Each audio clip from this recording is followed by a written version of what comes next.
Sous le pont Mirabeau coule la Seine, et nos amours, faut-il qu'ils m'en souviennent. La joie venait toujours après la peine. Mignonne, allons voir si la rose qui ce matin avait éclose, sa robe de pourpre au soleil, n'a point perdu cette véprée, les plis de sa robe pourprée et son teint au vôtre pareil. Non, je vous rassure, à l'artiste musclé, c'est pas du tout des poèmes classiques. C'est un drôle d'endroit. Oui, Régis a suivi le Lyonnais, le Français qui est fou de poésie, et il l'a amené à l'artiste musclé. L'artiste musclé, c'est un bar où des gens un peu de partout viennent, et beaucoup de Français, ça parle en français, ça chante, ça fait un peu ce qu'on pourrait considérer comme du slam aujourd'hui. Les gens disent des poésies, des textes, ils improvisent. Il y a une belle ambiance, ça boit, ça chante, ça rigole. Et puis ça discute, ça refait le monde, par petits groupes, dans des coins. Aux alentours de minuit, quand le bar ferme, les gens s'en vont. Ils se donnent des rendez-vous dans la nuit, dans des appartements un peu clandestins, ici à gauche, à droite, dans des endroits plus ou moins squattés. Et cette nuit-là, c'est dans un château. Ils se retrouvent dans un château. Et Régis est assez étonné parce que c'est un château un peu délabré, avec une grande pièce.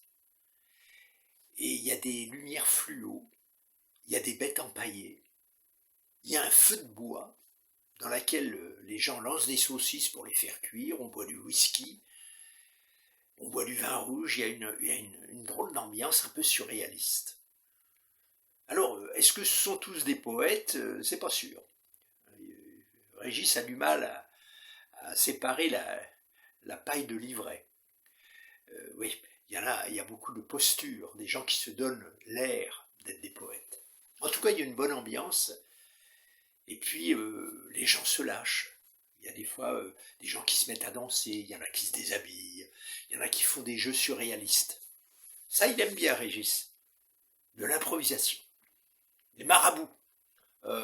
C'est l'histoire d'un type, hip hip hip, hurrah, ras-le-bol d'être ici. Si ma tante avait des lunettes, êtes-vous sûr que... Voilà, ça joue comme ça, on s'amuse à se passer la parole, on fait des haïkus. Par exemple, il y en a un qui démarre une phrase sur la nature, un autre enchaîne sur le quotidien, puis le troisième donne un sentiment. Ça fait un truc comme ça. Les fleurs poussent au printemps. Ma mobilette est en panne. Ma mère pleure au coin du feu. Bon, il y en a qui font mieux, hein, c'est jeté comme ça à la volée. Et puis on fait des proverbes qui riment. Par exemple, quand tous les chiens auront des chaussons, les hommes mangeront du melon. Et qui est-ce qui a dit ça? Cicéron. Voilà, ce genre de trucs comme ça, mais enfin bon, au bout d'un moment, il y en a des super qui arrivent. Hein, enfin, Régis, ça l'amuse. Et puis ils jouent au gladiateur. Alors, le gladiateur, c'est mettre quelqu'un dans une situation horrible, et par la parole, il doit s'en sortir en inventant une situation imaginaire, une solution. Et donc, c'est un peu des jeux de Superman, Superwoman. Enfin, en tout cas, ça s'embrasse dans tous les coins, ça sniffe, ça boit. C'est vraiment très étrange.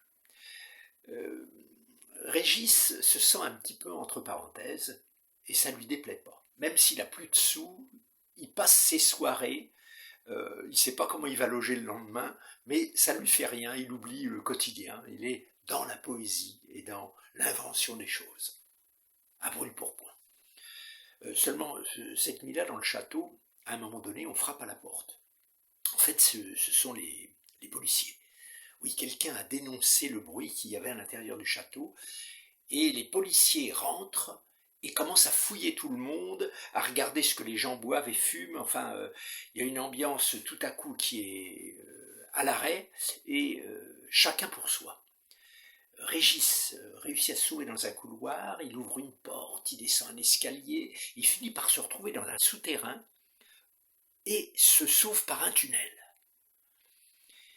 Il rentre dans ce tunnel donne dans un bosquet, il ressort à l'air libre et se retrouve dans un quartier de Londres qu'il ne connaît pas du tout, et il commence à marcher, mais plus il marche, plus il y a du brouillard, le fog.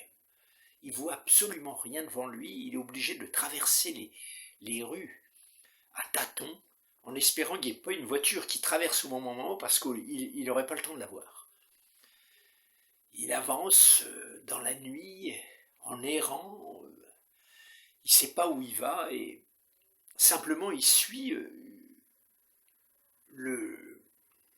la route et les rues qui descendent.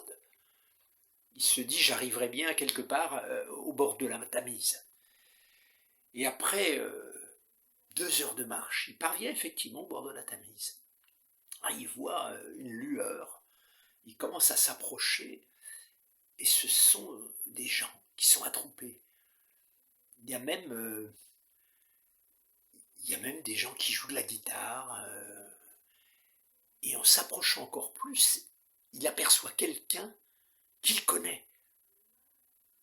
Et cette personne le voit et lui fait signe d'approcher. Régis hésite.